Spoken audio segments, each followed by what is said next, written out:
All right, guys, what's up? We're back today. I'm with my friend Brian. We just finished an awesome private lesson here. So Brian and I met through a mutual friend, Alan Belcher, who was, a top contender in the UFC. One of my mentors. Brian had him speak at one of his events. Brian has a very successful company. Also, David Goggins spoke at that event, who I look up to a lot, and I know you do too. So Brian runs a multi-million-dollar company. One of the most successful guys I know. He drives how long to get here? Without traffic, about 90 minutes. So he drives, an hour and a half to get here every week. Every now and then he'll miss if he has something with his company or his family. He also has 2 young kids, a wife, a lot of responsibilities. Tell me a little bit about your background. And we kind of know that you came to us through the recommendation, from Alan Belcher. But let's talk a little bit about your background, where you come from, and what led you to jiu-jitsu. Yeah, to start it all out, I went to the Marine Corps in 1993 and got out in 99. When I look back, a lot of military people think they're tough just because they signed up and went to boot camp and things like that. And I thought that too at one point. We'll kind of flash forward a little bit. You come here with Mike and it's eye-opening. I'll say straight up, I'm not prepared. If an altercation happened on the street, or I wasn't not prepared to protect my family. And from there I went and worked at the prison, and from murders to you name it, to burglaries, and most of the altercations there would end just with a wrestling move. So I really didn't understand of how much was actually needed if a true riot or something went down.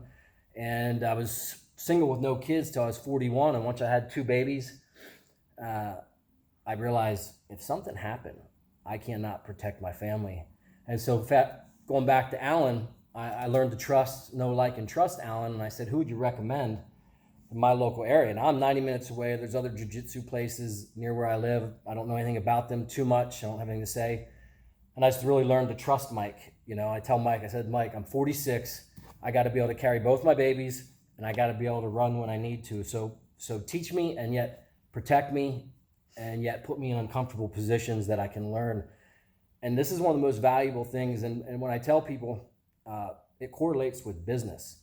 As jiu-jitsu, from what I understand, is strategic moves, and business is strategic moves. So once you start to unlock all parts of your brains and your body, and they can kind of go in momentum, business is easy. You come here and, let Mike tap you out a few times, and then when you go out there and you're nicely, I didn't hurt him today. No, very nicely. But today was like a real training day. We had the gloves on, and you can see I was punching Brian in his face, but you can tell he's in one piece. He was breathing a little bit heavy.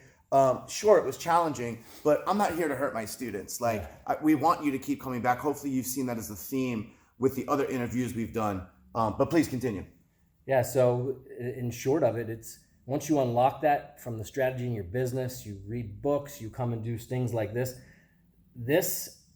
I run 30-mile races, 100-mile races with my friends, like relays. And when you come and do this, it's so much more cerebral, because if you're not thinking how you're going to get out of the spot he's putting you into, it's game over. And it's hard for me to explain how those things melt and can push you forward in everything in life. So I really enjoy it, and it's eye-opening. It's very humbling. I don't walk out of here thinking I'm anything tough at all when I learn this, but every week, if I can just get a tiny bit better, that's my goal. Mm-hmm. I think you're being a little tough on yourself. Brian's very humble, but I think that if he got into an altercation with just a random person on the street, we have to remember that most people, they can't fight. Less than 1% of the population studies any combat sport whatsoever.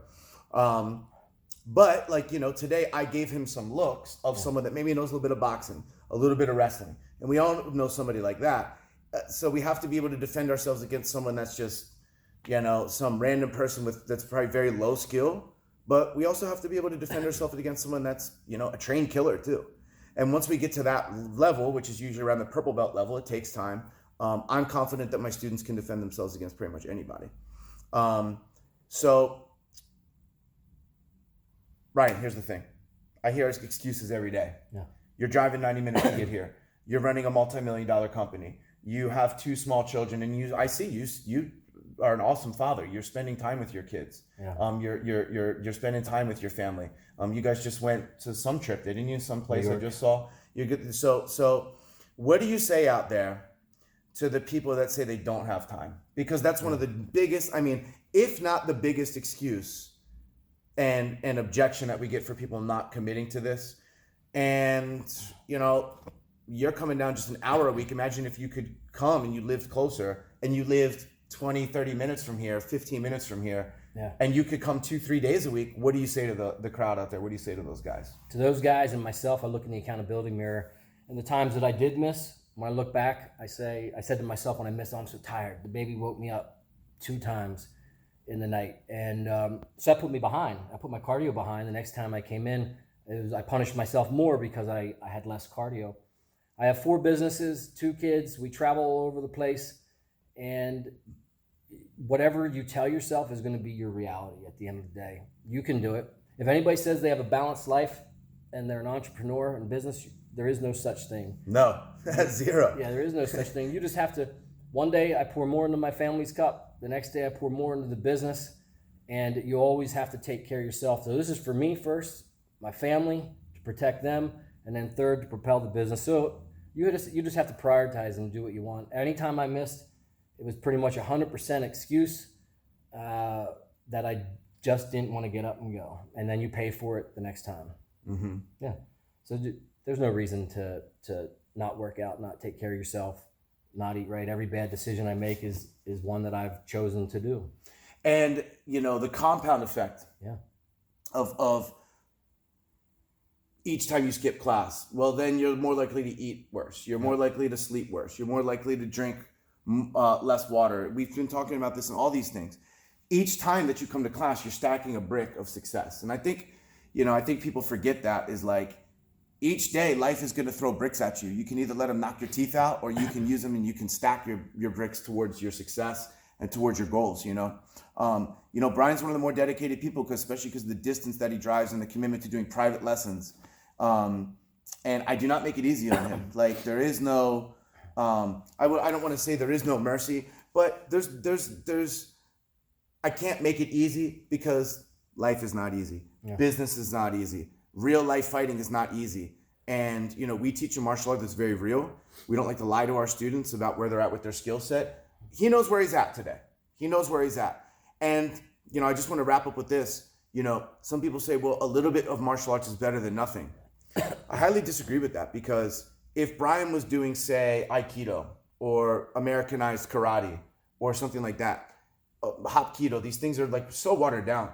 He might actually think that he can fight because he's never been tested like he was today. I mean, he's still over here sweating. So by putting the student in a reality-based scenario, you let them know where they stand in reality, right? A lot of martial arts, they create this fantasy world where it's like slow punches, slow kicks. It's like all kata, it's all pre-rehearsed, pre-arranged. That's not life. Life, and like you were saying, the crossover to business and to other methodologies that require problem solving, jiu-jitsu makes you calm under pressure. Yeah. And we have to pressure test this stuff, because otherwise I'm doing him a disservice, I'm doing all the other students a disservice here, and I'm doing myself a disservice, right? So again, guys, this guy's 46 years old, okay? He's in here making it happen, okay? And again, like I said in my last video, this is gonna be the guy that when he's 56, 66, 76, the time that he's putting in now is going to stack up for the future. Don't let your health get out of control now. And don't wait to learn this stuff, because there's no time like the present, like we've been saying. Anything else you'd like to add? No, man. Check Mike out if you want private lessons, or if you're around here, even if you got to drive a distance. I trust him. You know, he's got my kids in his hands and my family to protect me so I can work. So thanks, man. Cool. Check out Brian's company too. Fidelis Mortgage Company. Check him out. And I'll see you next week, bro. See you. Good work today. Thanks.